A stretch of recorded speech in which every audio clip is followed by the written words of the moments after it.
Welcome to Tony at 12. I'm Tony LeBlanc, and today I'm in conversation with David Earl, the gentleman who came up with the concept of Tony at 12.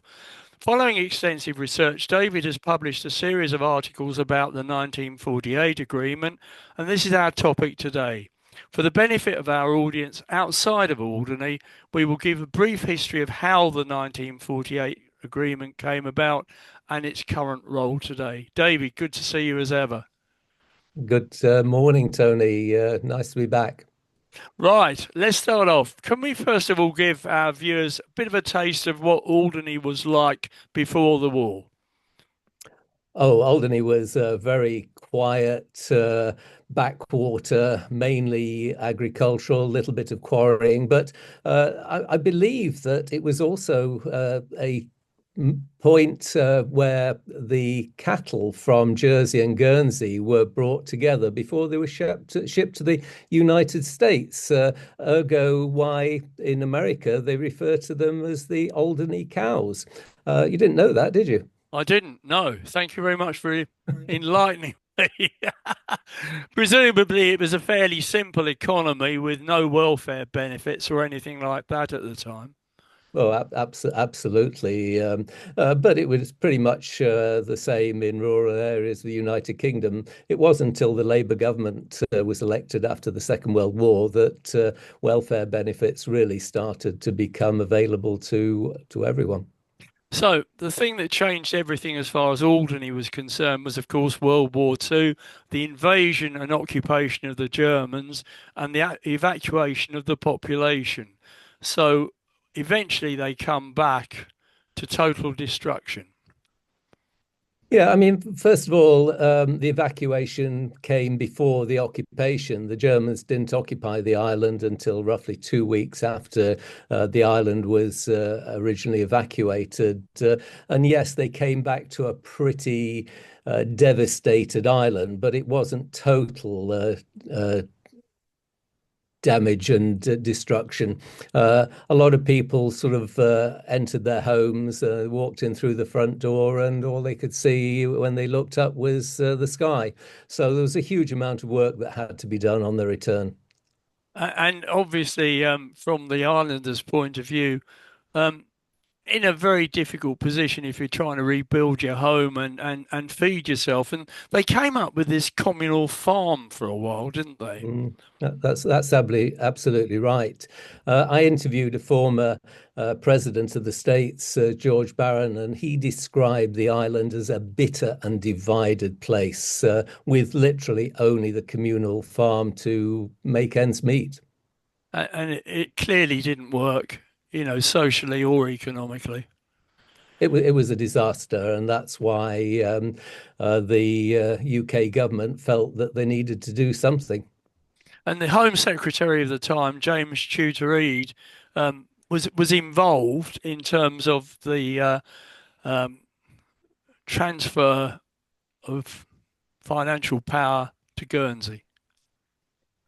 Yes, I mean, James Chutter Eade was the then Home Secretary with the Labour government of Clement Attlee. And he believed that the people of Alderney should, especially after what they'd been through, should benefit from the sort of uh, life and economic benefits that people had in the UK. He actually made two visits to the island, and on the second occasion actually stayed overnight, which, considering it, some of the homecomers described it as a rat-infested rock, was quite an achievement. Yeah, and obviously banged it home to him that something had to be done on a fairly urgent basis. So tell us now, David, how it then moves on from there and how the 1948 agreement comes about. Well, basically, James Chutter Eade came and had a look at the island for himself, decided things needed to be done. There had to be a solution. So basically, they approached the states of Guernsey. There's a misconception that it was the states of Alderney that approached Guernsey. That wasn't until the deal had been done. But basically, James Chutter Eade approached Guernsey and said, look, Alderney is in a bit of a mess. It doesn't have the financial resources or expertise to manage itself. can we come up with a solution? And the solution they came up with was quite a simple one, that Guernsey would provide 8 transferred services, and these included education, health, the airport, police, social security, and others. And in return, the people of Alderney would pay all of their taxes. That's income tax, custom duties, imports, and other sources of income to Guernsey. Okay, so it was agreed and actually drawn up in the form of this agreement, was it? Yes, I mean it is. I wouldn't go as far as say it's a legal agreement, but it is an agreement that is approved in terms of legislation in both the states of Guernsey and the states of Alderney. And as such has had no term to it as such. That's the interesting thing about it. There is no end date, and that's why here we are, 75 years on from the signing of the 1948 agreement, and it's still in place, and I believe still fit for purpose. Do you think when they set it up, they had, say, a 10 or a 15-year intention and found that it just didn't work? But by that, I mean that Alderney would eventually take back its financial situation. I don't think anyone thought about it at the time. I mean, this was just after the end of the Second World War. It's a few years after that. Things were still coming back to normal. And essentially, the British government and the states of Guernsey wanted to assist Alderney on its road back to recovery. Hmm. I don't think anyone realized that it would take at least 75 years to actually get back on the road to recovery. And we're still very much on that. Out of interest, the bailiff of Guernsey, Sir Ambrose Sherwell, at the time, made it quite clear that the cost of providing the services and the revenue from income tax and other sources of revenue should be separated. So, people knew exactly what was happening. And that situation went on for 40 years. So why did it change then, David? Because obviously it's much better to have a situation where you've got two sets of accounts. Because Well, what you're saying is it eventually got merged into one, didn't it? yes, it did. And the thing that triggered that was the Lloyd's of London crash, if you remember that. A lot Only too of, well. well, I hope you weren't one of the casualties, but well, I think we'll change the subject there. But as you will probably appreciate, there were a number of Lloyd's names who were resident here. Mm. And when they lost their shirts, so to speak, the tax take plummeted. And we had a situation where the what happened originally, perhaps what I should explain, is for those 40 years, it's believed that what Alderney paid in terms of taxes and other things was roughly the cost of providing the services. So, it varied plus or minus, but it suddenly in the early 1990s, you had a situation where what we were paying in terms of tax wasn't covering the cost of providing the services.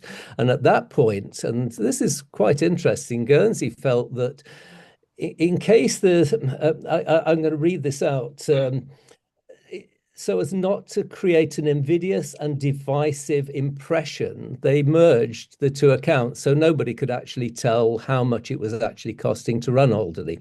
And that went on till 2015. Why do you think they did it though? I mean, you've given me the quote, but it just seems daft to me, to sort of admit that, well, possibly Alderney isn't putting in as much as it's taking out. But, I just can't see the logic there. Yeah, but you have to sort of cast your mind back to the 90s when the Guernsey as an island was doing very well. Yeah. It had more money than perhaps it knew what to do with, and so to pay for a few million to look after their sister island, I believe that they should get a pat on the back for doing it at the time because it certainly helped. But long term, perhaps it wasn't the right thing to do. And of course, you mentioned the Lloyd situation, and as we get into the current century, we suddenly find that interest rates collapse. And whilst Guernsey income tax would have been receiving a reasonable amount of tax from interest, that no longer applied. And obviously, that increases the so called deficit, doesn't it? Yes, I mean, I can't really comment on that because I don't have access to the information, No. but I'm sure you make a very valid point, Tony. Yeah, yeah. So there we go from that point of view. Just sort of going back to the start. Sorry, I'm jumping around a little bit. How So, much would the contribution have been roughly when it started? oh, I've got the figures here. Uh, we were looking at a cost of, and these are today's figures, not Yeah, the figures in 1948. Something it was costing. Basically, the Guernsey deputies were told that the deal would cost Guernsey between 500 and 750,000 per annum. and that's in 2024 numbers. Correct. In terms of what they actually paid, it would have been a lot less. But nevertheless, it wasn't that much, was it really, I guess? No, and actually, the what is really interesting is that the cost today reflects those original figures. That's 75 years on, and a lot's changed in that time. Yeah. Um, what happens each year? The deficit doesn't accumulate, does it? They write it off each year? Yeah, it's just a cost. I Yeah, mean, yeah. Guernsey don't specifically write off the cost of the what it they believe it costs to provide services for Alderney. Uh, what is important is that they claim that it costs around over just over 19 million pounds a year, whereas the I believe the transferred services themselves only cost just under what's the figure? Just under 11 million, 10.8 million pounds. So there's a big difference. There's sort of 9 million pounds worth of other expenses that have crept into the situation. So at the moment, we've got apples and oranges. You've got the 1948 agreement, which is costing sort of around 10.8 million, but they're receiving about 10.3 million, which very simple maths, we're looking at about a £500,000 deficit, not a £9 million deficit, which certain Guernsey politicians claim is what it costs. But we are talking very much about apples and oranges. Knowing your talents as a journalist, you've obviously asked them about that and not got any real reply. No, I haven't asked them what I did.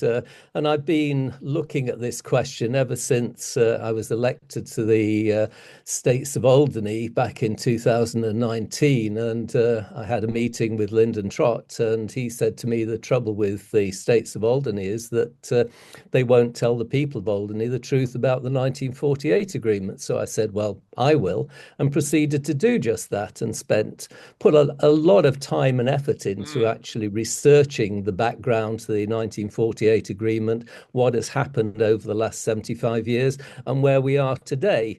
So, I began to build a picture. And then quite recently, I was asked by the Guernsey Press to write an article because, the question of renegotiating the 1948 agreement is a topic of interest to certain politicians. So I took a look at last year's the latest set of accounts, which of course is for 2000 financial year 2023, and basically updated them. And the figures I've quoted to you just now are based on those. Was there another interpretation to what Deputy Trott said to you? I mean, why wouldn't the States of Alderney say to the public, this is it? I have no idea. That's why I said Mm. I would do it. At the time, I was chairman of finance, and it was sensible for me to actually look into that and find out what actually he was referring to. As far as I was concerned, there was no reason why these shouldn't be open. The Sir Ambrose Sherwell back in the early 1949, Mm. basically made it clear that the figures should be in the public domain, and I don't disagree with him. Of course, I think Guernsey sometimes get the wrong perception about us. Um, we haven't just sort of sat around doing nothing. We did come up with the Alderney Gambling Control Commission, which comes up with a fair amount of revenue each year. And it seems to me that also they Guernsey as an island has benefited from the fact the AGCC is here and all the gambling units are actually in Guernsey itself. Is that a Yeah, that's fair fair. comment? Oh, absolutely fair comment. But to be fair to states of Guernsey, the Guernsey financial statements or the annual accounts make it quite clear what the benefit to Alderney has been and what the benefit to Guernsey has been. So there's been no attempt to hide that or play it down. It is quite clear in what is Appendix 7 and that this is the situation. And out of interest, that the revenue from the AGCC is actually ploughed back into Alderney Mm. and used for capital development projects. But presumably, if there's no AGCC, the deficit or the alleged deficit would be a lot more. Yeah, it'd be about 2 million less, yes. Mm. So interesting from that point of view.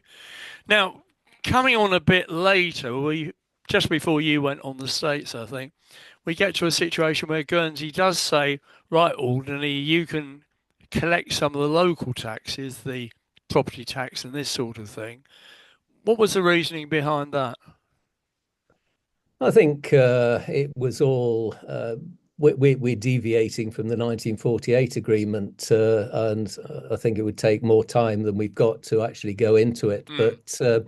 But basically, today we just have one tax here that we collect, and that is the property tax, which pays for the those things like black bag bin collection, roads, and other local things. And basically, if you looked at Alderney as a company, we have it costs about £3.5, £4 million a year to run the island. But you've then got, of course, the £11 million that it costs to provide the transferred services. So, you're looking at quite a sort of medium-sized business. So, how do we see Guernsey's current deficit, financial deficit, affecting us here? Well, as I said earlier, in the 90s, Guernsey was doing really well from a financial point of view. And to subsidize Alderney, even for just a relatively small amount, wasn't really important. It was in the scheme of things. Now we've got a situation where they are predicting a £25 million loss in 2025. It could be more than that. It possibly could be less.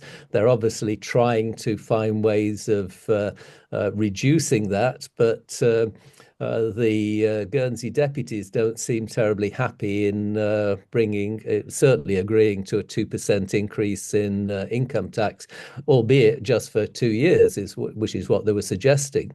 We've also got the threat of GSD looming, whether that will actually happen in the time scale, because it will take an awful lot to set that up. So we've got a different situation. But basically, we've got a situation where Guernsey is running for the first time in many, many years. He's running or potentially running a budget deficit.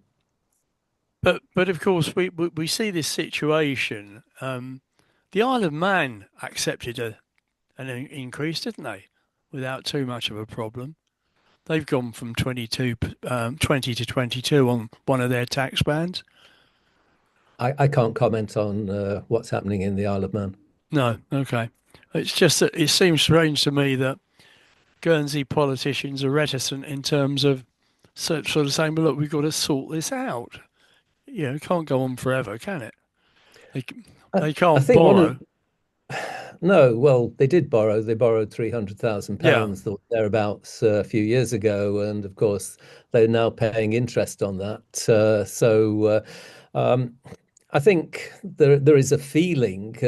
I spent a bit of time last night looking back through some of the press articles, and there seems to be a feeling in Guernsey that they're not doing enough to cut their own costs, mm. and as a result are looking to introduce new taxes. I mean, the interesting thing about GST is I did a bit of research into that, but GST or VAT is a tax that generally is only introduced as a replacement tax for another tax. In the Yeah, case of Guernsey, it's mm. an additional tax. And Yeah. I think that's why people are kicking up and saying, whoa, you know, we're paying enough as it is, and we like it the way it is. And unfortunately, we also like all the benefits we get from living here. Yeah, because of course VAT replaced purchase tax, didn't it, Correct. in the UK? So that was where we were from that point of view. Excuse me. Um, do you ever see Alderney being in a situation where it could become financially independent? Realistically, unless they could make a lot of money out of offshore wind. Mm. Yeah, Uh, I don't see any other opportunities that would bring in sort of £10 million plus. We'd be looking at probably 10 to £15 million a year. In fact, if you look at the cost of running the island, you are looking at 15 million, possibly £20 million a year. What is interesting is back in 2015, some Alderney States members uh, believed that they could actually declare UDI because it was suggested to them that if they were to issue what are known as golden visas, which are basically visas. In this case, they would have issued them to wealthy Asian businessmen yeah, or wealthy Asians who wanted their children or other members of their family to go to the UK for education for other reasons. And obviously, I don't know if you know, but once you get a visa, after 6 years, you can convert it into a passport. So it was quite interesting. The person who was selling the idea, and I'm not going to name names, basically suggested that the states of Alderney could make millions, or in fact, tens of millions of pounds a year in interest. Well, I say interest is the wrong word. yeah.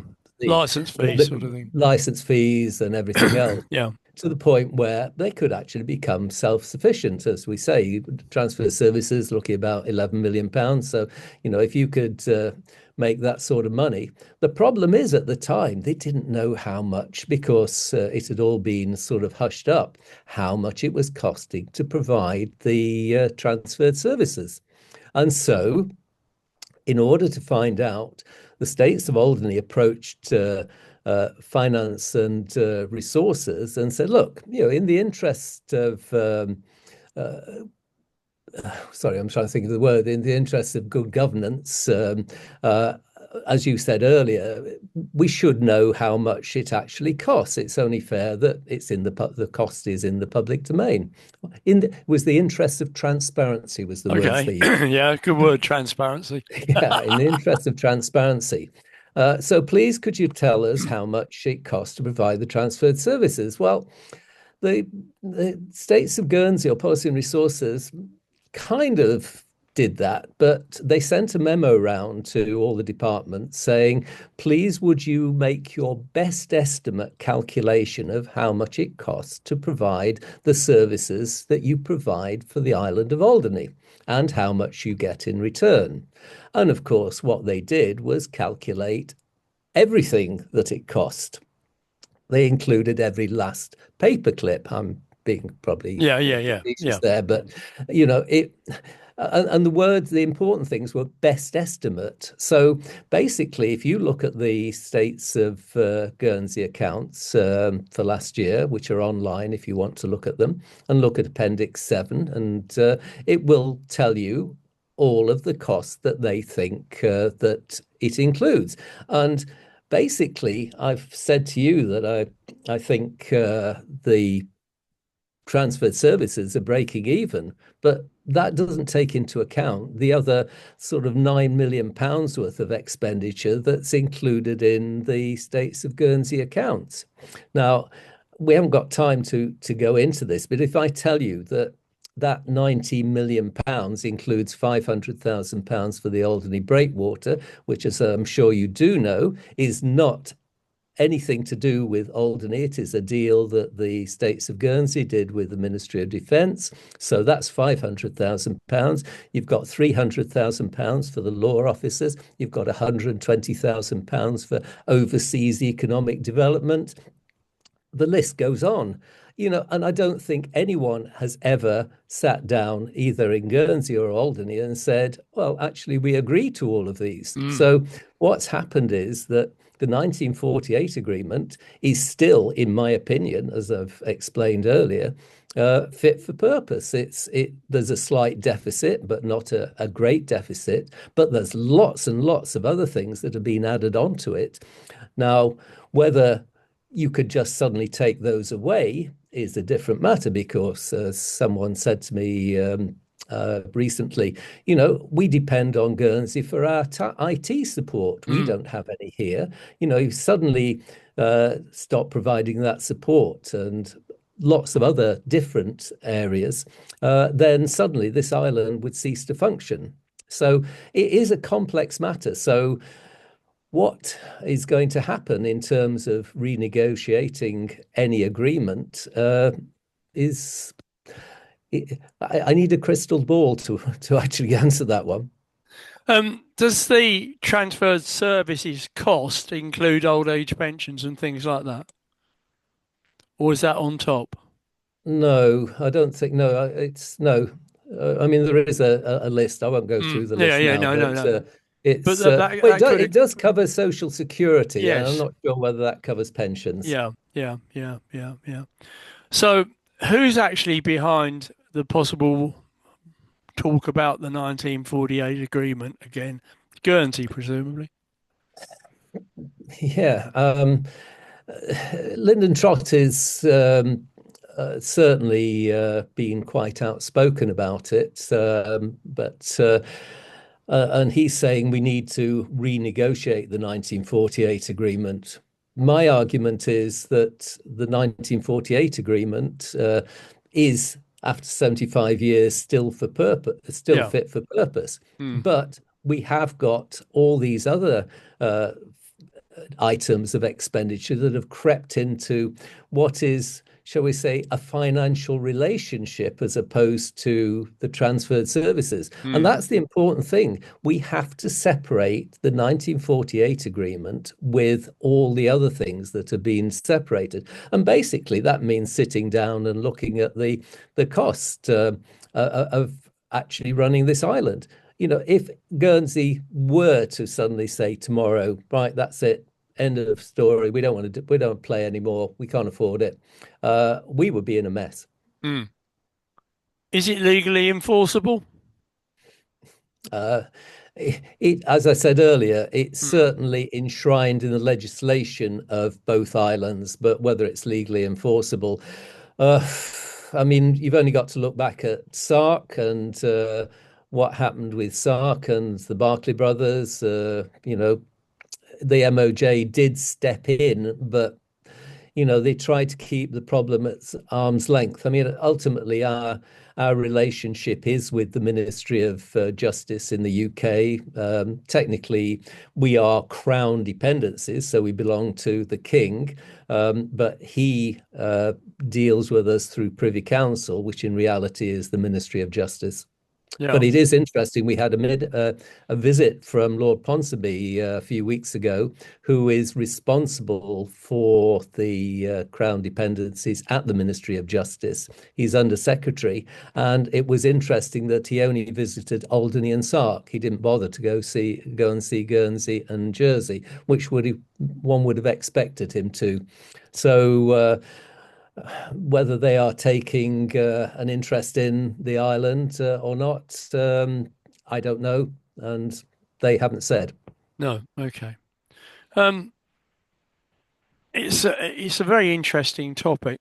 Now, a lot of people would probably want to read your articles, and you are able to dispatch them. But what I think we should do, subject to your approval, if you're interested in seeing the article from the Guernsey Press, drop me an email at leblanc, Leblanc, at cwgsy.net. I will then forward it on to David, and David will send it out. Is that right? Yeah, that's reasonable. Yeah. So we'll see where we go from there. Right. So this year, 2025, is going to be a bit of a interesting year, you think?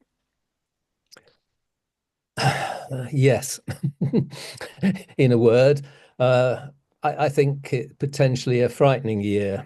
Mm. We have a new states. I can't say I'm happy with the situation. I think the island needs to take a long, hard look at itself. Um, I think particularly we need to look at governance.